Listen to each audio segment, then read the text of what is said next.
was a music fan before I was ever a journalist. To me, music is so much more than just entertainment. Music defines communities. It tells stories, it motivates, and it heals. I grew up listening to my mom's records and dreaming of hanging out with musicians. And now, it's my job. This is more than the music. Hey guys, this week we are headed to the world-famous Capitol Records building in Los Angeles, and we're going to be talking to Bob Vosgien, one of the mastering engineers at Capitol Studios. So what exactly does a mastering engineer do?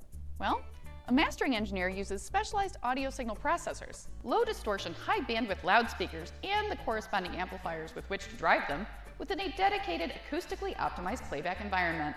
Okay. Let's start at the beginning and simplify a little bit. Let's say an artist, like say Dolly Parton, has an idea for a song. They write it and they're ready to record. The next step is for the artist to go find a tracking engineer to record the new tune. They might go into a fancy studio or just record it in their garage, but however the recording happens, that tracking engineer produces what is called a stereo mix pre-master recording. Finally, that pre-master is then sent off to a mastering engineer to finish the process. Their job is basically to be an audio wizard that uses state-of-the-art equipment and their magic ears to create a version of the song that sounds optimal and consistent on as many playback systems as possible. From your Apple EarPods to $1 million hi-fi audio system, Jolene is going to rock your socks off no matter where you listen to it, thanks to people like Bob. Now let's go talk to him. Hey everybody, we are at Capitol Studios and I am here talking to mastering and what is the title? Mastering engineer. That's what I was going to say. Mastering engineer, Bob Vosgien. Thank you for having us. My pleasure. In this lovely office. Oh, thank you. Or studio? What is this? Studio office. Okay. Mastering room. Mastering room. Room for the music things. Technically, it's RR1 here. Okay. In the Capitol Tower. We've been here since 1956. It's amazing. So, you haven't been here since '56, but Capitol has, and over 60 years of music making. Capitol has been through the music industry booming, and now with all of the music modernization, it's impressive to me that they've really survived, dare I say thrived, through all of, what a lot of companies are struggling through. What would you say, the biggest things that you've seen change since you started here in the 80s to now are? Well, I think when I started mastering, it was a physical format that people would buy. People would buy LPs, CDs, cassettes, there you go. And record companies made a lot of money off that. And now it's a streaming and download world. And it's a lot harder for record labels to generate that same kind of revenue. Yeah. With streaming, the royalty rates are a lot less for the artist, which is the really sad part. Capitol's really good at marketing the artists and getting them on tour and selling merchandise and using the whole package. Using music in movies, commercials, however you can do it. You just have to be a lot more creative. That makes sense. Yeah. What got you into music in the first place? Why'd you decide to do that with your life? Seeing the Beatles on Ed Sullivan. I was like 3 years old, but I remember it like it was yesterday, and I was like, I want to do that. So wanted to get into music somehow, played guitar for a lot of years, went to Berklee School of Music, and I was exposed to the recording side. And I was just fascinated with how records sounded, and went that route. I got a job here in '86 as a setup engineer. And straight out of college? Yeah, straight out of college. I was a setup. I was basically running a coffee maker, a lunch getter. Did that for 3 months, and then I was promoted to production engineer. And lo and behold, 1986 was the beginning of the CD boom, and Capitol was sort of behind the 8 ball where they needed to release 500 CDs in 3 months. So we all got a crash course in CD mastering. And so I started mastering for compact disc and loved it. I was like, this is pretty cool. It's creative. It's a 9-to-5 job, which is, I'm really lucky. Mm-hmm. It still is. So that's how it started. I just stuck with it and left Capitol for 10 years or so and came back here in 1998. Oh, really? Yep. Where'd you go for 10 years? It was this little studio in Pasadena called CMS Digital. They rented a lot of digital audio equipment, which was really popular in the late 80s, early 90s. So they were always busy, and they opened up a mastering room, and that's where I worked for 10 years and actually mastered two of my most probably biggest selling records was No Doubt, Tragic Kingdom, and Bush, 16 Stone were done. Those were like two of my first albums. Like, Really? I think I got them from those mailings where you'd get and you'd send them a penny. Oh, right. I remember those. I think I still owe that company like hundreds of Was it dollars. like Publishers Clearinghouse? Columbia House. Oh, Columbia House. That's yeah, it. that was Yeah. it. Yeah, probably Yeah, shouldn't admit yeah. that in the Capitol building. So, yeah, that was a blast. I mean, those records, they were number one, number two, and then they would switch, and so that sort of put me on the map as like, oh, this kid kind of knows what he's doing, I guess. Yeah. More with Bob Vosgien after this. Welcome back to More Than the Music. Do you remember what your first album that you mastered was when you had that like 500 you had to get done real quickly? Or Oh, Capitol did. man, that's a good question. It was a long time ago. Is it on the list? We can consult the list. Yes. I need my cheat sheet.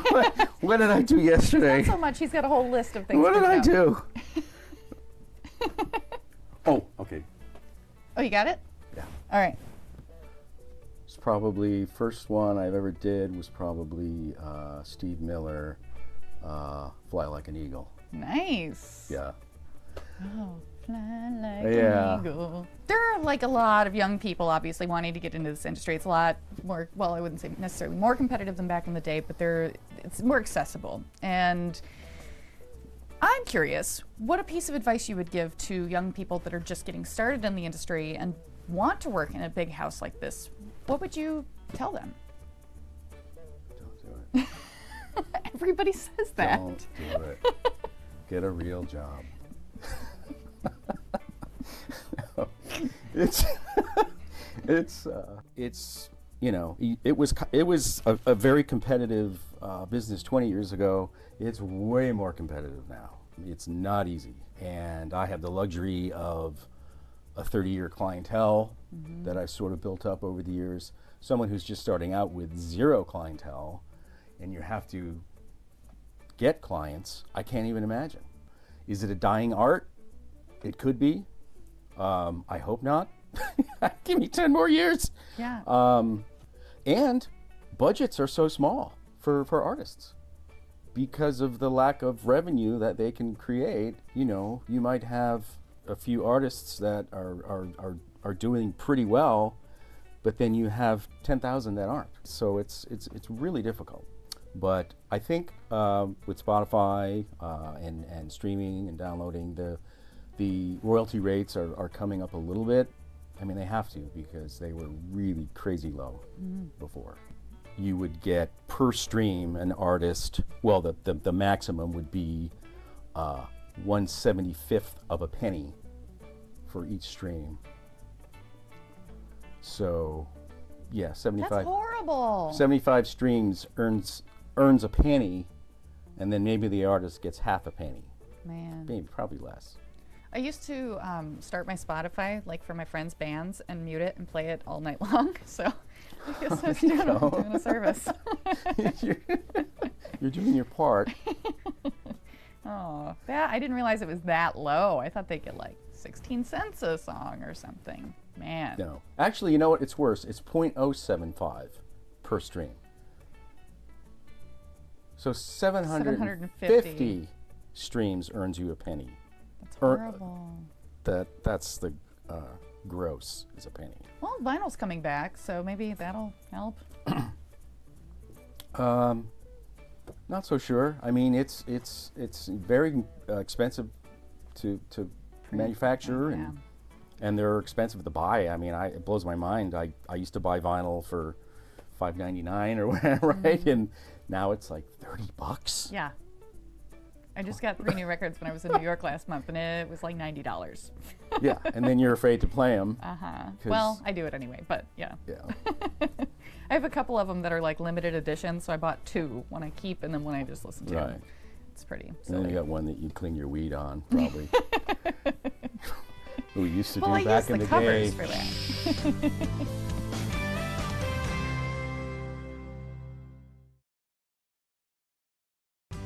Welcome back to More Than the Music.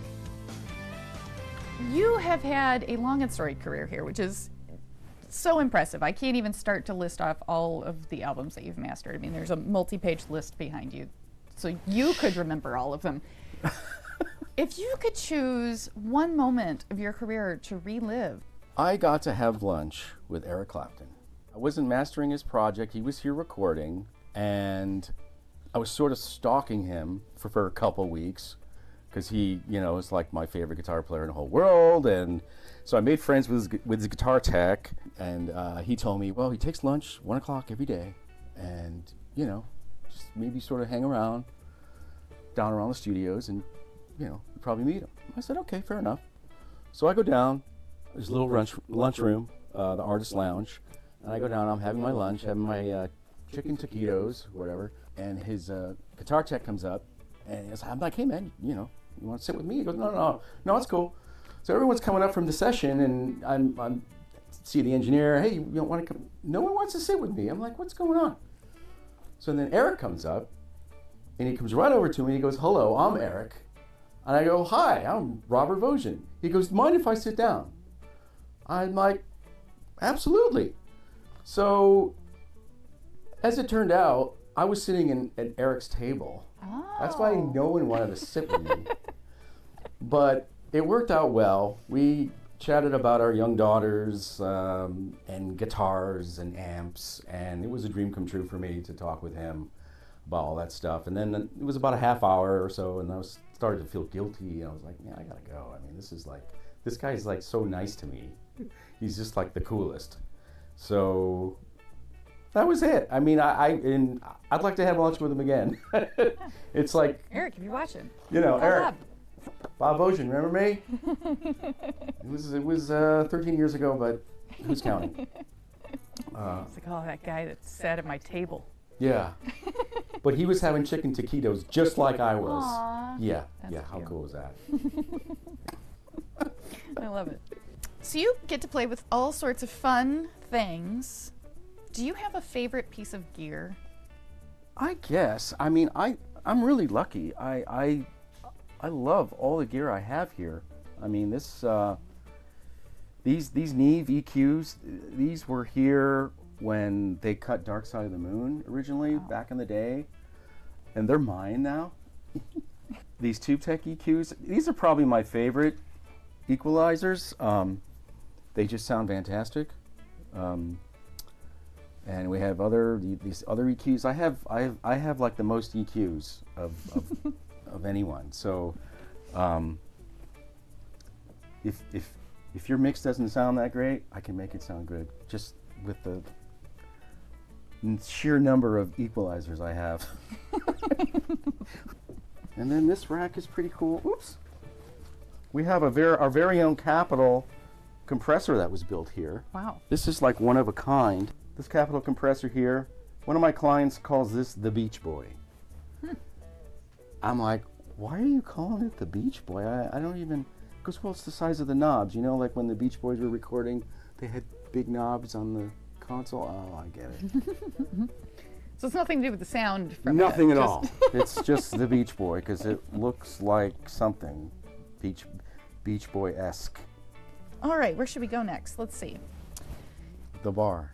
Well, not Against It. I guess we have to talk about Against the Wind because it's Okay. like I grew up on it. I love it so much. It's like in my blood.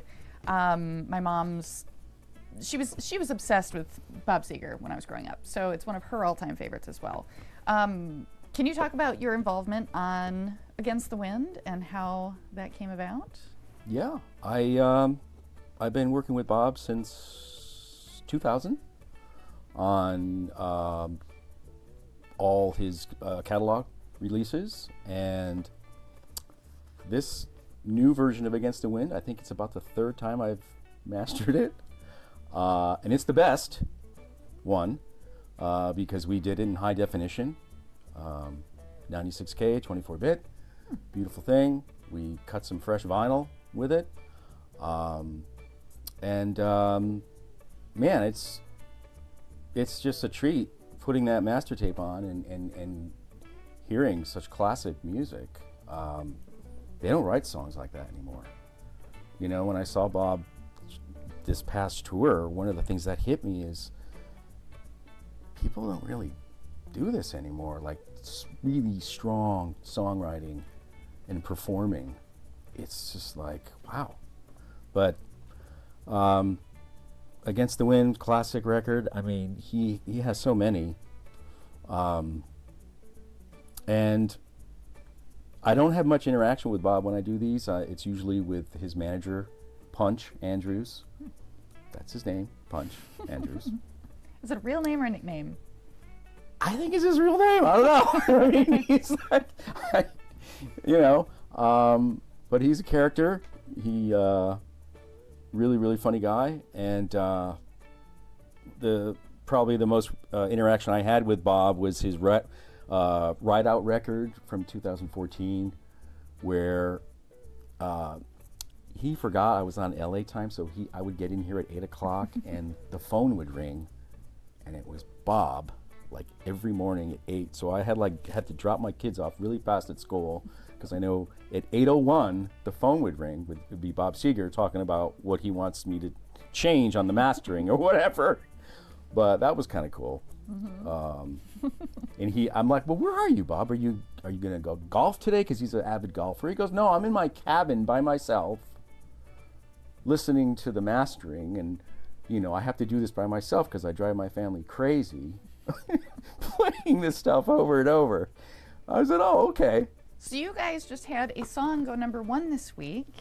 Yeah. Did you master that one? Yes, I did. It sounded amazing when you played it for us earlier. We can't play it for you guys, but we can talk about it. Can you tell us a little bit about that? Louis Capaldi, Someone You Loved, #1 in Billboard. So proud of him. So proud to be a part of that record. It's a great album. He's a really funny guy, extremely talented, and I just wish the best for him, and keeping our fingers crossed for the Grammys. Mm-hmm. You know, best new artist, that would be awesome. But yeah, that's what makes this job the greatest, is, you know, you get really lucky and get to work with someone so great, so talented, and they be successful. Yeah, you know? That rules. What was your first concert that you ever attended? Kiss. Where'd you see him? Hartford Civic Center. And the crazy thing, 40 years later, I got to work with Gene Simmons. Nice. Last one. What was the first album you ever bought? First album I ever got was the Rolling Stones' Get Your Ya-Ya's Out, but my friend stole it for me. Oh, rude. Yeah, that was bad. I didn't pay for it. I didn't have any money. It was like $7. Oh, they stole it for you? Yeah, he stole it for me. That's not rude. That's pretty thoughtful. You know, I was thinking of buying it. He just went, I'll get this for you. And he puts it down his jacket. I'm like, dude, what are you doing? He goes, let's go. And it was like, so I stole a Rolling Stones record. It kind of goes. Yeah, I think that before that. And then the second one was Meet the Beatles. My sister made me get that one. Bob, thank you so much.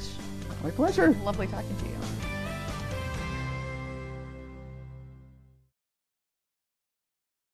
How cool is that, you guys? I am so honored to have gotten to sit down with Bob. I'm glad you guys got to watch, and I hope you enjoyed it.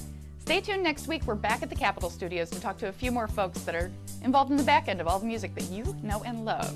See you next week.